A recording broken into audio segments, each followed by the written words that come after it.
Okay, then I think we'll get started on this webinar on merging grids and Petrosys. As I said, my name's Kevin Ward. I'm one of the support geoscientists based here in the Glasgow office. And you have my details here if you need to contact me. My email address is there. What's also important to note is this webinar will be recorded, and you'll be able to see the webinar on our website. There's an address for it there. It will be uploaded within a few days. Okay, so let's get started then. Okay, so here's the sort of rough agenda for this short kind of 15-minute demonstration. There'll be time for questions at the end as well. So firstly, we're going to look at why we'd want to merge grids in Petrosys. We're then going to talk about the three different merging methods in Petrosys, and then there'll be a short demonstration using some bathymetry data from Ireland, where we'll actually merge some high-resolution localized data with some regional bathymetry data, and then of course we'll just finish with a summary. So firstly, let's look at why we'd want to merge grids. Now this list isn't an exhaustive list. There's more reasons in this to actually merge grids together, but some common examples would be if you want to incorporate new 3D data and faults with your regional 2D interpretation. So obviously, if you've got your regional 2D grid and you get to collect some new 3D data, you can merge these together, have your high interpretation 3D data in with your regional 2D as one grid. You can also merge and fill in between 3D surveys. So as you can see in the image at the bottom here, there's some white spaces perhaps between your 3D surveys. And it's easy enough in Petrosys to go ahead and merge these grids, as well as using the Petrosys algorithms to actually fill in the white space in between them. You also may want to merge data from other sources, such as from your joint venture partners. So if you have a grid in one area and they're maybe working beside you in another area, it's very easy to merge your data with their data as well. Okay, so now let's move on to look at the three merging methods then. So those of you that are familiar with Petrosys know that in surface modelling, when you select grid merge, you'll be faced with three options. And there's the blend option, the regrid option, and the overlay option.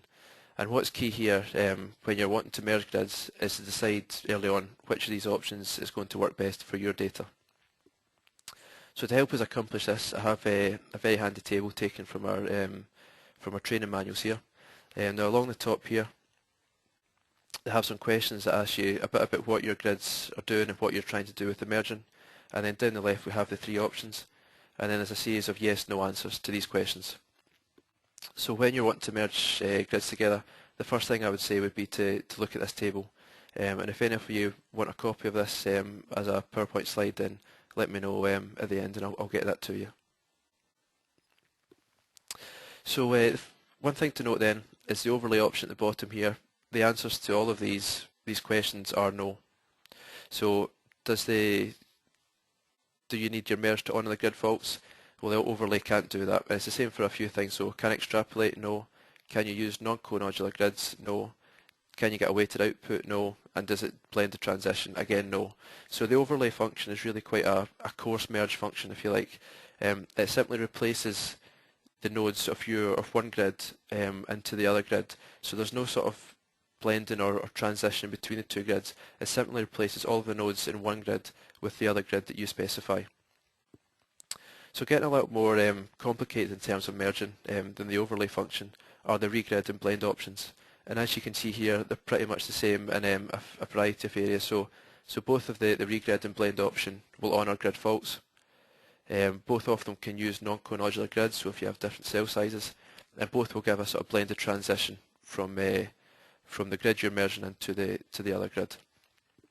Where they differ then is in the extrapolation and the weighted output functions. So if you need to extrapolate between grids, like the image you saw at the start, if you need to merge grids and fill in the spaces in between, if you have areas that don't have any grid nodes, so if you have white space, then you need to use the regrid option to extrapolate. If on the other hand you want a weighted output, so for example if you have some high resolution data that you trust more than some low resolution data, then you want to be able to tell Petrosys to take the high resolution data in priority to the other data, and to do this you would need to use the blend function to give you this weighted output. Okay, so that's the three measuring methods. So let's go into a demonstration now using some bathymetry data from Ireland.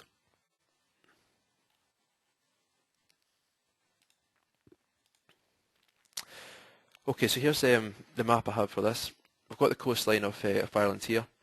We also have some bathymetry data, so you can see the continental shelf running down here and then off into the deep Atlantic. Now what I've actually been given for this area, if I turn on this polygon, is some high resolution data that covers this area. So this example then is sort of analogous to if you had a 3D survey, a localized 3D survey, and you want to merge that into your regional 2D interpretation. So I turn on this high resolution grid. You can perhaps just make out some deep water channels coming through here. Now I'm going to zoom in this area to make it a bit easier to see.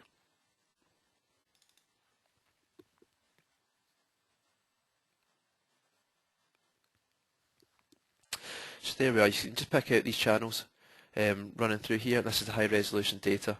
Now to make this a little bit easier to see, I'm just going to change the colour gradient quickly, just to make this a little bit more obvious. So there you are, so this is just the exact same grids using a different colour gradient, and you can see these deep water channels running through here. And if I turn off the high resolution data, you can see that my regional interpretation basically doesn't have that sort of resolution of data.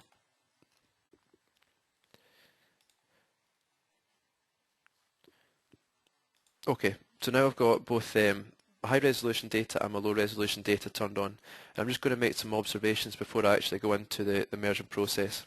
So the first thing to look at is the cell size of these two grids. So the high resolution data has a cell size of 750 meters, and the regional grid cell size of 5,000 meters. So we've got different cell sizes between these two grids. The second thing to notice is that we have a very sharp contrast down to the southeast corner here. Now in the northwest you can see a very gradual transition between the two grids, and if this was the case the whole way around, then I might be able to use the overlay function. But since there's a very sharp contrast in the southeast here, then the overlay function would simply give you exactly what you see on the screen here. So that's not going to be very useful for my merged grid. So I'm going to have to use some sort of method that gives me a blended transition between the two. Now the third thing to note as well is that I have quite a smooth area around this grid here. So when I'm merging, I'll be quite happy for Petrosys algorithms to sort of modify these smooth areas here as it sees fit to merge the two grids together. Where I don't want to alter is this area down here, where there's actually quite good data already on the regional grid. So if I just measure the distance between the two, and if you look down the bottom of the screen, you'll see that this is around 90,000 meters. So I definitely don't want the blended transition to go any further than 90,000 meters around this grid. Okay, so I think we're ready to actually go and do the merge now. So I just need to open surface modeling from the main menu, and then I select grid, merge, and I'm faced with three options. So what I need to do before I actually go into these is decide which one I want to use, and to do that I'm going to jump back to my PowerPoint and open up this table I was talking about. So let's go through the questions then in order. So the first thing, does my grid need to honour the faults? Well, I don't have faults, so I can ignore that one. Does my grid need to extrapolate? Again, I don't need any extrapolation, so I can ignore this one. Now what about non-conodular grids? Well, I've seen that I've got different cell sizes for my two grids, so I'm definitely going to have to use definitely going to have to use non-conodular grids, so that rules out the overlay function straight away. And also in the case of the blended transition, as I said, in the southeast corner we're going to need some sort of blending, so again overlay is ruled out. So it really comes down to the weighted output then. Now I've said I've got high resolution data and low resolution data, and I trust the high resolution data much more than the low resolution stuff, so I'm going to need a weighted output, and so in this case the blend function is the option that I'm going to use. So if I now jump back to my surface modeling, so I can now select grid, merge and blend. I simply have to just give the output grid a name, and then I just drop in the two files here. So I've dropped in my high resolution grid at the top and then my regional grid at the bottom. Now since I have this little tick box checked on here, it's going to preserve the grid order, and if I hover over that it'll explain that that's going to assign a higher priority to the grids higher up the list. So that's the weighted output part of the blend function. Now in this case I'm not going to use the edge blend only because, as I've seen, the edges of the grids don't match, so I'm going to need some sort of blending between the grids. So the final thing then to enter is the feathering distance. Now when you're entering this, it's good to think about it in terms of cell size rather than absolute distance. So I know that the cell size of my high resolution grid is 750 meters.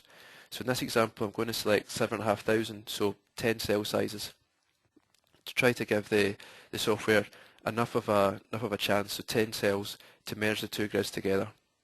So just click OK to that, and then I'm going to run this merging process. Now what's key to note at this point is that although the blend function is going to be probably the best function in this scenario, it's not the only function that will work, and merging is sometimes a bit of an iterative process where I could now go back and try the regrid function, I could try the overlay function. It's just that from my table I know that the blend function is likely to give me the best answer, or the best merge grid. And I've actually tried this data with the regrid option, and that actually works fairly well as well. So it's always worth trying different options if you're not getting exactly what you want. Okay, so I'll jump to my map now, and I'm going to display that grid we just created. So display grid color fill, and it's called blend, so that's fine. So there we are. So this is using this customized color gradient just to make things a bit more obvious. And as you can see, we now have a single grid that contains both the low resolution bathymetry data and this high resolution grid here. Now, one thing you should probably note here then is that obviously in the northwest you've got a nice transition between the two.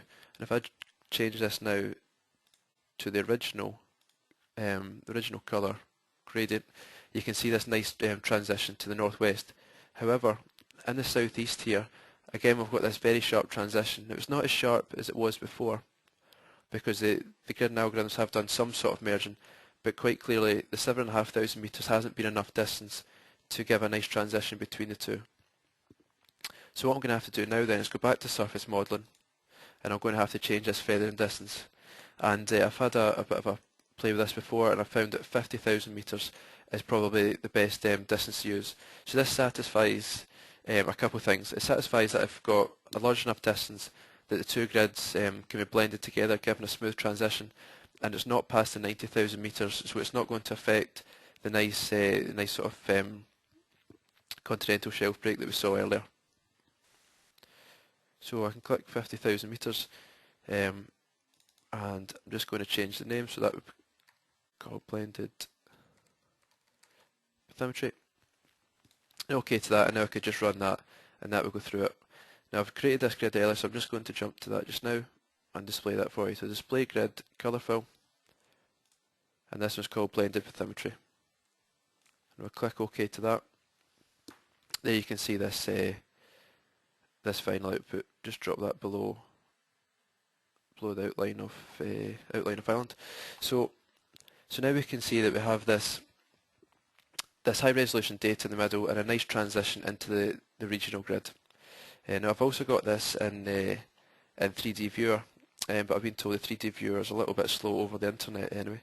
So I've taken some screenshots before coming online, and I'll just show you them just now. So that's my low resolution grid. You can see in the centre area here, there's quite a sort of uniform gradient. There's nothing, no features really picked out, and that's my new blended grid now. So you can see these deep water channel features have come in nicely.